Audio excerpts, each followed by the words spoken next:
La parole est maintenant à Madame Solange Nadille. Chers collègues, à vous.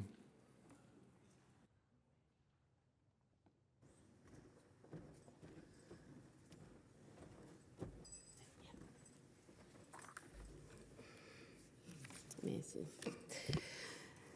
Monsieur le Président, Madame la ministre déléguée au logement, Madame la présidente de la Commission des affaires économiques, Madame la rapporteure, mes chers collègues. Ce texte proposé par notre collègue de La Réunion, Audrey Bélim, que je salue, vise à répondre aux spécificités des territoires ultramarins en matière de logement.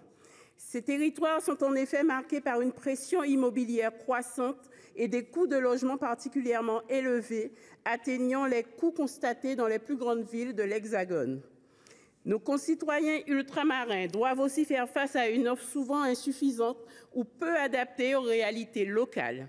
La rareté du foncier en outre-mer entraîne des conflits d'usage entre urbanisation, activités agricoles et conservation des espaces naturels. Le manque de logements dans les territoires ultramarins est criant. Par ailleurs, dans son rapport de 2025 sur l'état du mal-logement en France, qui vient d'être publié, la Fondation Abbé Pierre, nouvellement nommée Fondation pour les logements des défavorisés, constate qu'en dépit des efforts de différents acteurs, les habitats informels et indignes demeurent un problème crucial pour les outre-mer que la puissance publique ne parvient pas encore à résorber. Dans ce contexte, l'encadrement des loyers peut constituer un levier partiel potentiel pour garantir un accès au logement abordable pour l'ensemble de la population.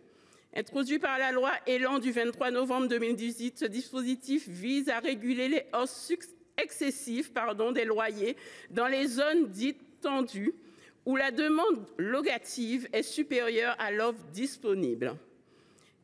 Toutefois, ce dispositif n'a pas été appliqué aux territoires ultramarins malgré des tensions locatives similaires en raison de l'absence de cadrage spécifique.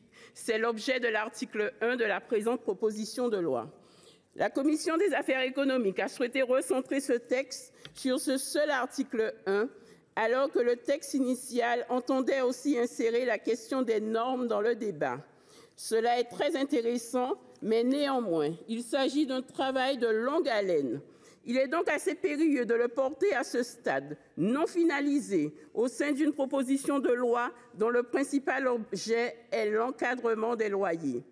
Le logement et l'habitat en outre-mer sont un sujet complexe qui ne peut pas être réglé en 2 heures dans une niche parlementaire en survolant les sujets.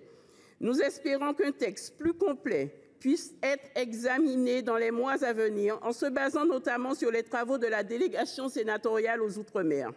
Une concertation large de tous les acteurs de terrain est nécessaire pour faire aboutir de la manière la plus solide et pérenne la question du marquage CE et des normes dans nos territoires ultramarins.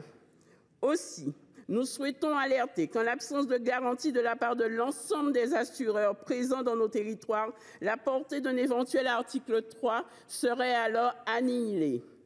Nous estimons par ailleurs qu'il faudra s'inspirer du rapport Refaire Ville ensemble, remis au gouvernement il y a quelques jours par l'Agence nationale de la rénovation urbaine.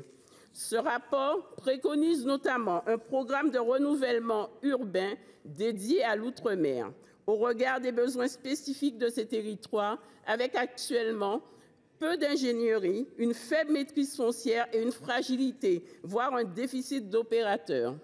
Vous le voyez, Madame Bélim et Madame la rapporteure, le groupe RDPI souhaite prendre à bras-le-corps le sujet du logement et de l'habitat en outre-mer. Sans nous y méprendre, le texte proposé aujourd'hui, certes, à l'intitulé accrocheur, apporte une réponse balbutiante face à l'intégralité des enjeux qu'elle soulève, ô combien prégnants pour nos territoires. Nous ne pouvons pas jouer avec les attentes des ultramarins après les crises successives et l'instabilité qu'elles créent. À ce titre, nous alertons, ces sujets ne doivent pas tomber en étau, ni pris par les contraintes temporelles de cette niche, ni par les compromis anesthésiants, au risque de créer un effet déceptif. Je vous remercie. Merci, chers collègues. La parole est maintenant à Monsieur Philippe